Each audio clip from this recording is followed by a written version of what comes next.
Chief minister के चंद्रशेखर राव की दुख्तर व रुकन कानून साज कौंसिल BRS के कविता की गाड़ी की तलाशी ली गई। कविता इंतखाबी मुहिम के हिस्सा लेने में निजामाबाद में मसरूफ हैं। इसी दौरान इलेक्शन कमीशन के ओहदेदारों ने खातून MLC की गाड़ी की तलाशी ली। कविता ने मुकम्मल तौर पर ताउन किया और तलाशी के बाद वहां से रवाना हो गईं। ऑल इंडिया मजलिस इत्तेहादुल मुस्लिमीन व रुकन पार्लिमान हैदराबाद बैरिस्टर असदुद्दीन ओवैसी ने आज मोहम्मद माजिद हुसैन AIMIM नामपल्ली उम्मीदवार, Mohammed Arif Rizwan Red Hills corporator, Syed Mushtaq Ahmed Nampally incharge के हमरा घर घर मुहिम चलाई और लोगों से मुलाकात की। इस मौके पर असदुद्दीन ओवैसी ने कारवान और नामपल्ली असेंबली हलकों में अपनी मुहिम का आगाज किया। दोनों बड़े हैदराबाद खित्ते में उम्मीदवारों कौसर मोइनुद्दीन और माजिद हुसैन के हमरा उन्होंने मीडिया से बात करते हुए कहा कि तेलंगाना में मजलिस के 9 उम्मीदवार अवाम के आशीर्वाद और वोट से जीतने वाले हैं और KCR तीसरी मुद्दत के लिए भी चीफ मिनिस्टर बनेंगे। रियासत में कोई फिरका वाराना कशीदगी नहीं देखी गई है और किसानों को भी फायदा पहुंचाया गया है। AIMIM के सरबराह ने मजीद कहा कि हम रियासत के 6 सीटों पर उम्मीदवारों के नामों का ऐलान कर रहे हैं। पार्टी लीडर अकबरुद्दीन ओवैसी जो चंद्रायन गुट्टा सीट से मौजूदा MLA भी हैं, उसी सीट से दोबारा इलेक्शन लड़ेंगे। हम राजेंद्र नगर और जुबली हिल्स से भी लड़ेंगे। अकबरुद्दीन ओवैसी जो चंद्रायन गुट्टा सीट से मौजूदा MLA और पार्टी सरबराह के छोटे भाई हैं, उसी सीट से दोबारा इलेक्शन लड़ेंगे। चंद्रायन गुट्टा सीट AIMIM का गढ़ रही है। AIMIM ने रियासत में गुज़िश्ता 2 असेंबली इंतखाबात 2014 और 2018 में सीट जीती थी।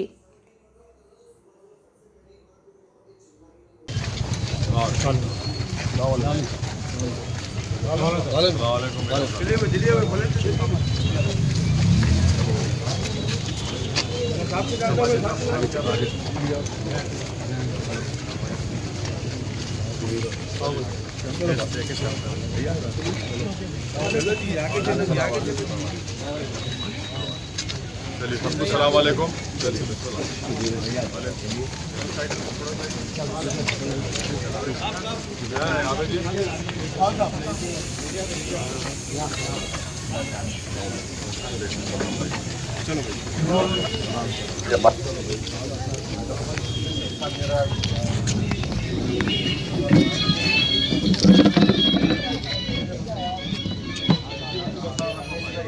जिले निजामाबाद के बोधन में वाक़ शक्करनगर वार्ड नंबर 23 में मीर नजीर अली उर्फ डब्बू की क़यादत में घर घर मुहिम चलाई गई। इस मौके पर कांग्रेस पार्टी की 6 ज़मानती स्कीमात से अवाम को वाकिफ करवाया गया। इस दौरान नजीर अली उर्फ डब्बू ने BRS पार्टी पर सख्त तनकीद करते हुए कहा कि BRS पार्टी के स्कीमात से आज तक मुसलमान अवाम को कोई फायदा नहीं पहुंचा है।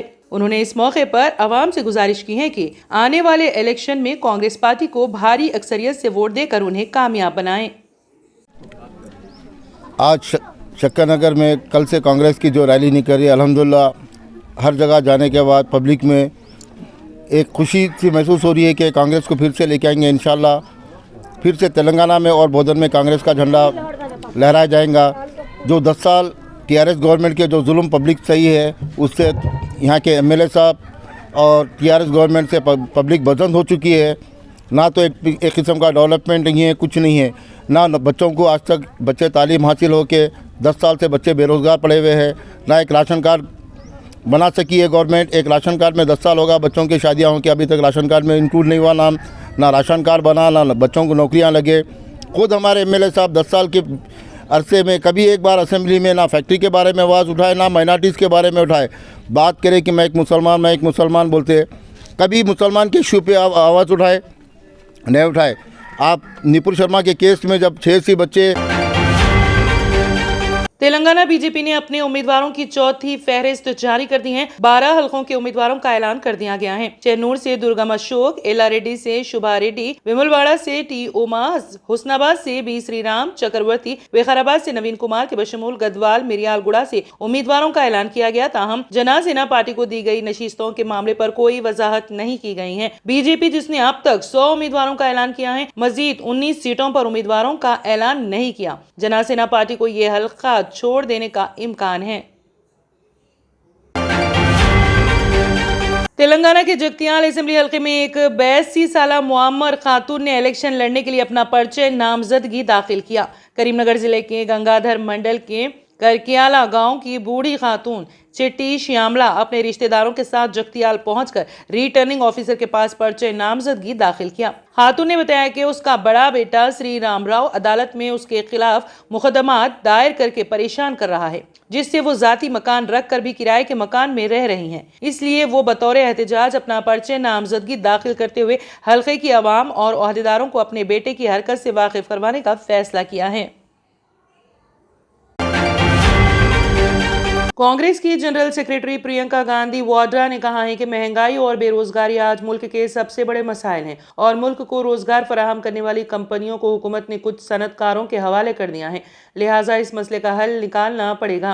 प्रियंका गांधी मध्य प्रदेश के धार जिले के कोकशी में पार्टी उम्मीदवार की हिमायत में मुनक़िदा इंतखाबी मीटिंग से खिताब कर रही थी। इस दौरान उन्होंने कबायली अक्सरियती इलाके में कहा कि जवाहरलाल नेहरू से लेकर इंदिरा गांधी और राजीव गांधी तक ने कभी भी कबायलियों की सकाफत को तब्दील करने की कोशिश नहीं की। उनकी पॉलिसियों से कबायलियों को हमेशा फ़ायदा हुआ। प्रियंका गांधी ने इस सिलसिले में कहा कि नौजवानों की बेरोजगारी और महंगाई इस वक्त सबसे बड़े मसाइल हैं। सरकारी ओहदे खाली पड़े हैं। पहले ज़्यादातर नौकरियां बड़ी सरकारी कंपनियों से आती थी, लेकिन अब हुकूमत ने उन्हें कुछ सनतकारों के हवाले कर दिया है, जो बेरोजगारी की एक बड़ी वजह हैं। उन्होंने वहां मौजूद लोगों से सवाल किया कि क्या किसी को मालूम है कि अडानी और अंबानी जैसे सनतकार क्या बनाते हैं। उन्होंने कहा कि छोटे सनतकार कोरोना की बीमारी और जीएसटी जैसी चीज़ों से बर्बाद हो गए। जीएसटी की वजह से महंगाई बहुत बढ़ रही है। प्रियंका गांधी ने कहा कि कांग्रेस के दौर में वजीर आजम नरेंद्र मोदी प्याज की कीमतों में इजाफे पर हुकूमत को घेरते थे, लेकिन अब वो कुछ नहीं कह रहे हैं। उन्होंने इल्ज़ाम लगाया है कि रियासती हुकूमत ने 22,000 ऐलानात किए, लेकिन 22 को भी पूरा नहीं किया। कांग्रेस के जनरल सेक्रेटरी जे राम रमेश ने कहा है कि वजीर आजम में चंद घंटों के लिए भी मिजोरम का दौरा करने की हिम्मत नहीं थी और उन्होंने मणिपुर का दौरा करने में हिचकिचाहट की वजह से तनकीद के खौफ से अपना दौरा मंसूख कर दिया, जो 6 माह से ज़्यादा अरसे से अहल रहा है। कांग्रेस ने वज़ीर आज़म नरेंद्र मोदी पर इस बात पर तंज किया कि उन्होंने वोट मांगने के लिए मिजोरम का दौरा नहीं किया। पार्टी ने एक वीडियो जारी की और कहा कि उनमें खौफ की वजह से रियासत का दौरा करने की हिम्मत नहीं है। कांग्रेस ने कहा कि अब तक तशद्दुद से मुतासिरा मणिपुर का दौरा न करने पर तनकीद की जा रही है। कांग्रेस ने कहा कि शुमाल मशरिकी और बाकी हिंदुस्तान के लोग हैरान हैं कि वज़ीर आज़म को अपनी खामोशी तोड़ने के लिए क्या करना पड़ेगा। कांग्रेस के जनरल सेक्रेटरी जे राम रमेश ने ट्विटर पर एक पोस्ट में पीएम मोदी पर निशाना लगाते हुए कहा, वज़ीर आज़म में चंद घंटों के लिए भी मिजोरम जाने की हिम्मत नहीं है और उन्होंने अपनी हिचकिचाहट की वजह से तनकीद के खौफ से अपना दौरा मंसूख कर दिया। मणिपुर जाने के लिए जो 6 माह से ज़्यादा अरसे से अहल रहा है। जे राम रमेश ने मजीद कहा, लेकिन उन्होंने मिजोरम के लिए इंतखाबी मुहिम की वीडियो जारी की। मणिपुर, शुमाल मशरिकी और बाकी हिंदुस्तान के लोग हैरान हैं कि आखिर वज़ीर आज़म को अपनी खामोशी तोड़ने या मणिपुर के MP और MLA से मिलने कितना वक्त लगेगा। 40 रुकनी मिजोरम असेंबली के लिए आज मंगल को वोटिंग हो रही है और वोटों की गिनती 3 दिसंबर को होगी। वज़ीर आज़म नरेंद्र मोदी ने इस्लामी जमहूरिया ईरान के सदर डॉक्टर सैयद इब्राहिम रईसी के साथ फ़ोन पर बात की। दोनों रहनुमाओं ने मगरबी एशिया के मुश्किल हालात और इसराइल हमास तनाज़े पर तबादले ख्याल किया। वज़ीर आज़म ने दहशतगर्दी के वाक़यात, तशद्दुद और शहरियों की हलाकतों पर गहरी तशवीश का इजहार किया। उन्होंने इसराइल फ़लस्तीन मसले पर हिंदुस्तान के देरीना और मुस्तकिल मौक़िफ़ को दोहराया। सदर रईसी ने सूरत हाल के बारे में अपने ख्यालात शेयर किए। दोनों रहनुमाओं ने कशीदगी को रोकने, इंसानी इमदाद को जारी रखने और अमन व सलामती को जल्द बहाल करने की ज़रूरत पर जोर दिया। रहनुमाओं ने कसीर जहती दो तरफ़ा ताउन में होने वाली पेशरफ्त का भी मुस्बित तरीके से जायज़ा लिया। उन्होंने इलाक़ाई रवाबित को बेहतर बनाने के लिए ईरान की जाबेहार बंदरगाह पर तवज्जो और तरजीह देने का खैर मकदम किया। फ़रीक़ीन ने इलाक़ाई अमन, सलामती और इस्तेहकाम में मुश्तरका दिलचस्पी के पेश नज़र एक दूसरे के राब्ते में रहने पर इत्तेफ़ाक़ किया।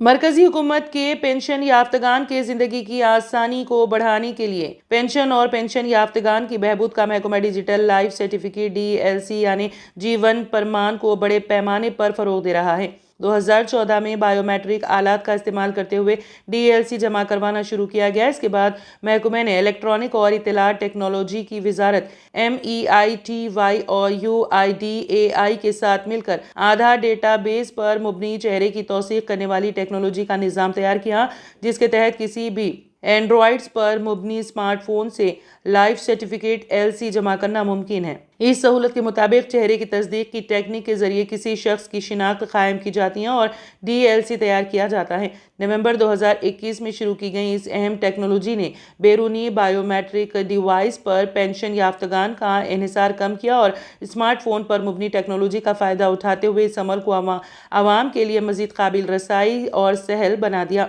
डिजिटल लाइफ सर्टिफिकेट जमा करवाने के लिए तमाम मरकजी हुकूमत के पेंशन याफ्तगान के साथ साथ पेंशन तकसीम करने वाले हुकाम के दरमियान DLC चेहरे की तस्दीक करने वाली टेक्नोलॉजी के इस्तेमाल के लिए बेदारी फैलाने के मकसद से DOPPW ने नवंबर 2022 के महीने में पूरे मुल्क में 37 शहरों में एक मुल्क गिर मुहिम शुरू की। मरकजी हुकूमत के पेंशन याफ्तगान के 35 लाख से ज़्यादा DLC के साथ ये मुहिम एक बड़ी कामयाबी थी। एक मुल्क गिर मुहिम 2.0 अब 1 से 30 नवंबर 2023 तक मुल्क भर के 100 शहरों में 500 मुकामात पर चलाई जा रही हैं, जिसमें 17 पेंशन तकसीम करने वाले बैंकों, वजारतों, महकमों, pensioners welfare associations, UID, MEITY वगैरह के साथ मिलकर 50 लाख पेंशन याफ्तगान को हदफ बनाया गया है। Germanten super speciality hospital, doctor Mir Jawad Zar Khan, senior experienced orthopaedic surgeon, bone fracture, joint replacement, hip replacement और स्पाइन सर्जरी कामयाबी से अंजाम दे रहे हैं। इसके अलावा neuro surgery, cardiology, gynaecology, dental, general medicine, dialysis और फिजियोथेरेपी जैसे शोबाजात में इंतहाई कामयाबी के साथ वाजिबी फीस में इलाज किया जा रहा है। शेयरिंग और प्राइवेट रूम्स, अस्पताल में 24 घंटे MRI, CT scan, 2D digital x ray, ultrasound, operation theatre, ICU और लैब की सहूलत दस्तयाब है। आपकी उम्मीदों के ऐन मुताबिक Germanten super speciality hospital, pillar number 150, Attapur, Hyderabad. अगर आपने हमारे चैनल को अभी तक सब्सक्राइब नहीं किया है तो यहाँ पर रेड कलर का सब्सक्राइब बटन दिख रहा है, उसे क्लिक करें और हमारे चैनल को सब्सक्राइब कीजिए और साथ ही साथ बेल आइकन को भी क्लिक कीजिए, जिससे आपको ताज़ा अपडेट मिलती रहे।